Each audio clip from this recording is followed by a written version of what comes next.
We're going to analyse some key moments and stats from Wales versus New Zealand, starting with the story of the game. First up is 22 entries.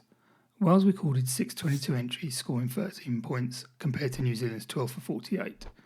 Wales failed to enter the New Zealand 22 in the first 33 minutes, after which they managed 6 entries but only scored 3 points. New Zealand finished the match as they had started it, with 7 visits to the Wales 22 in the last 27 minutes.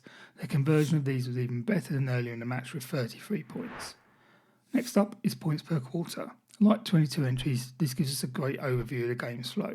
New Zealand outpaced Wales in all but one quarter, the third, after which New Zealand's superior fitness and skills ripped the game from a tired and disorganised Welsh defence. It's clear New Zealand ran away with the game in the final quarter, but the fact is New Zealand scored more points in the first 2 than Wales did the entire game. International teams want to be around or under 10 penalties per game. Both Wales and New Zealand conceded 11 penalties. Wales' worst period of discipline was the first quarter, where they conceded 5 penalties. The penalty profile is an important figure to understand. The bulk of New Zealand's penalties came in defence, shutting down any promising attacking moments from Wales. In fact, an important point to note is Wales scored all of their points from penalties. Williams' try coming from a penalty kick deep into the New Zealand 22 for a line-out.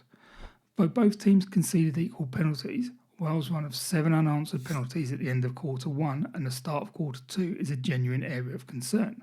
Within those 7 penalties are 3 penalty chains, where penalties were conceded in succession without Wales regaining the ball. Those 3 chains led to 6 points, may have been 9 if Geordie Barrett had been able to kick penalty number 8. Importantly, Wales conceded 23 points from penalties compared to New Zealand's 16. New Zealand did not concede a penalty in their own 22, meaning all of Wales' points came from penalties outside the 22 in origin. Wales will be concerned by the sustained run of penalties conceded, including 1 for dissent. So looking ahead to their next game, 3 key areas of game management for Wales that need improvement are: first, increase visits to their opponent's 22. Second, to raise their conversion rate to over 3 points per 22 entry.